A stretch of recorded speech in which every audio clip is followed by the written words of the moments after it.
Minasan konnichiwa and welcome to Shogo's podcast. So today guys, I'd like to talk a little bit about the topic of I really believe that it's better. If you have the chance, it's absolutely better that you try to learn as many Ryuha styles as possible if you're training in Japanese traditional culture. Now, there was a reason why I started thinking about this, and it's because I actually, whenever I have a little bit of time, I try to take a look at some YouTube shorts just randomly, on my YouTube application. Just try to look at some random YouTube shorts and check out what YouTube shorts will stop my eyes, and try to mimic those, editing styles or video topics and such. And there are recently more and more YouTube channels of certain Ryuha styles or organizations that introduce their techniques or skills of how to handle the katana, for example. It could be tea ceremony, flower arrangements, or whatever, And especially because I watch a lot of katana related content, I've been seeing a lot of martial art related, katana related channels introducing their skills and their techniques and such. And watching those videos really gave me this idea of, oh my gosh, I'm so glad that I am actually training in 3 styles right now in Japanese Budo martial arts related to the katana. So, oh, by the way, for those of you who don't know, the third one, you guys probably know that I originally trained in Eishinryu and Musoji no Eishinryu, so that's MSJR. Is it MSER? Is it in English? There's an abbreviation for it, right? And also the Yushinkan that I often talk about, that I've made quite a lot of videos together with. I'm also a member of the Yushinkan, and also I've officially become a member of the Asayama Ichidenryu too, which I'm going to be making the English YouTube channel of. And because I am training in these 3 different Ryuha, it has absolutely given me a much broader understanding of what handling katana is, or what Ryuha styles are in the first place, or martial arts in general in Japan, because there are a lot of people that I know of, which I was actually one of, who believe that only training in Iaido, who believe that the standard kata of the All Japan Kendo Federation Iaido Club, the 12 Seitei kata we call them, is Iaido. And that is like the only way the katana should be handled, or can be handled. And the YouTube channels that I watched, for example, introduced one of the channels I watched introduced how to hold the handle of the katana properly. And what they introduced was something called kusonigiri in Japanese, which literally means shit holding. Yeah.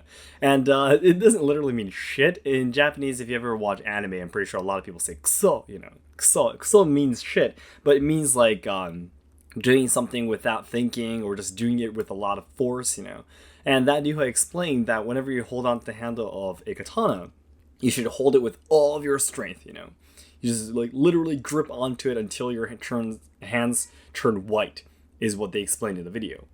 Now there was a different channel that introduced the chain, and also there's this weight on the end, which is called the kusaribundo. And there was a channel explaining that using a kusaribundo, the chain and the weight, a small weight on the end, it was actually a hidden weapon that the samurai used to use when, for example, they couldn't have a katana. Like when they're going to an onsen and they can't bring their katana into the onsen, they would hide it underneath their armpits as a weapon they could use just in case. And there was a channel explaining that it's impossible to try to stop a sword strike with that tool. But just a few days after that video was posted, Asayama Ichidenryu, which is my sensei, Seki Sensei, posted a video talking about the same weapon, and he explained that you could stop the katana. He actually demonstrated it, with the 2 other students, that often appear in his videos. So the thing I want to say here is that both, if you're training katana, or if you're training kendo or anything, you can understand first of all that gripping onto your sword with all your force until your fingertips turn white is something that you would absolutely not learn in general, right? And again, the kusaribundo, the chain weapon, being told that you absolutely not be able to stop a sword with it. This is completely false, right? But if you, for example, only train in that organization, or if you only train in that Ryuha, that is the only thing they will ever know. And you will constantly believe that that is the way that katana or certain weapons should be handled, right? You will believe in it.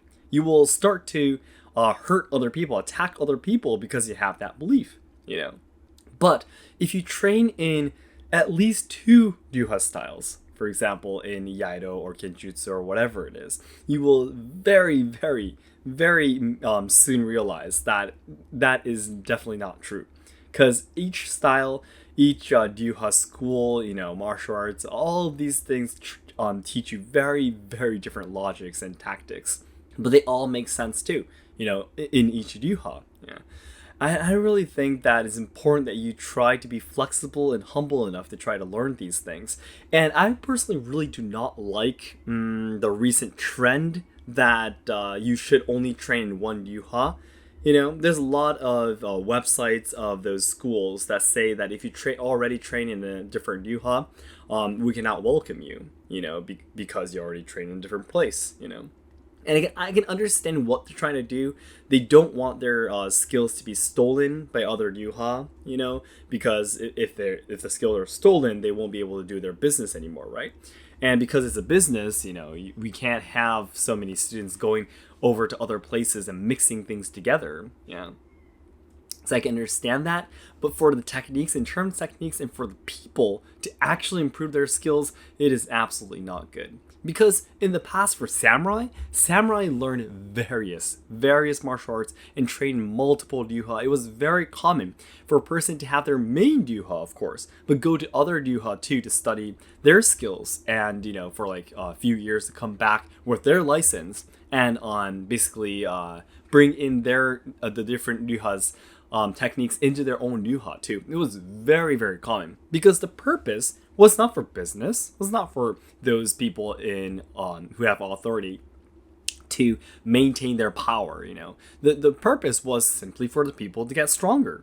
And that was the purpose for the headmasters too, to make their students, to make their Ryuha stronger. And to do that, you absolutely 100% have to go and learn other styles and techniques.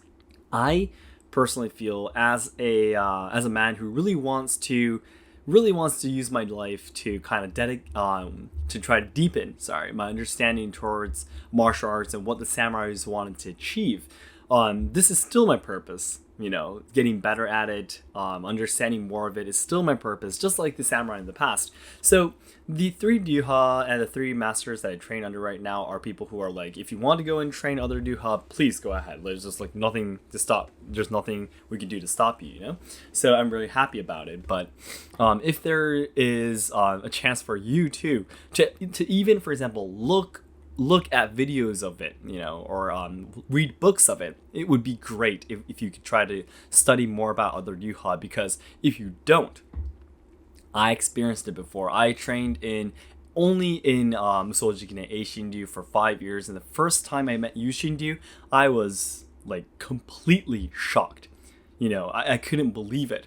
Different ways of doing the sword bowing, the fact that there are literally there are skills that you use your left hand to draw the katana or use the sheath to attack, or even training in Asayama Shinryu too, the way you draw and sheath the katana. I was like so shocked by how fast they can do it, so on and so forth. So it's absolutely really, really important that you try to reach out and try to study more, because it will absolutely make it so much more fun.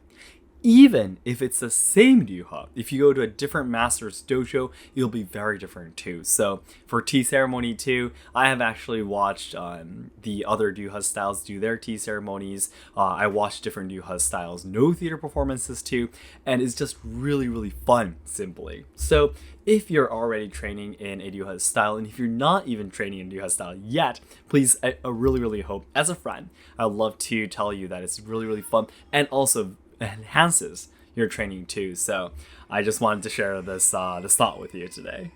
So then everyone, as I always say, the ultimate goal of my life is to make all Japan lovers' dreams come true. So I know there's a lot of people studying Japanese, willing to come to Japan to study, travel, or work, or even train our traditional culture and such. However, I'm very afraid that Japan will not be able to make everyone's dreams come true in the future, because they're facing a lot of social problems, we are losing our traditional culture, and the younger generations who are supposed to be carrying on the good things about Japan are dying because of all the social issues being shoved against them. So I really want to dedicate my life trying to make Japan a better place. I want to try to solve the social problems, preserve and evolve traditional culture, and also help out the younger generations so they can have a brighter future.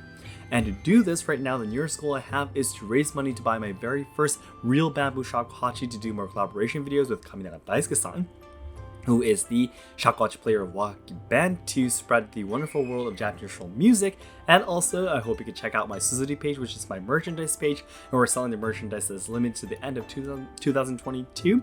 The Team Let's Ask Shogo, hoodies and mugs and so on and so forth. So if you haven't checked it out yet, it'd be great if you can check both of these websites, the Ko-fi and also the Suzuki merchandise page, through the description box. Okay guys, thank you so much for your time, and I'll be waiting for your comments and ideas in the comment section. Thank you so much, guys.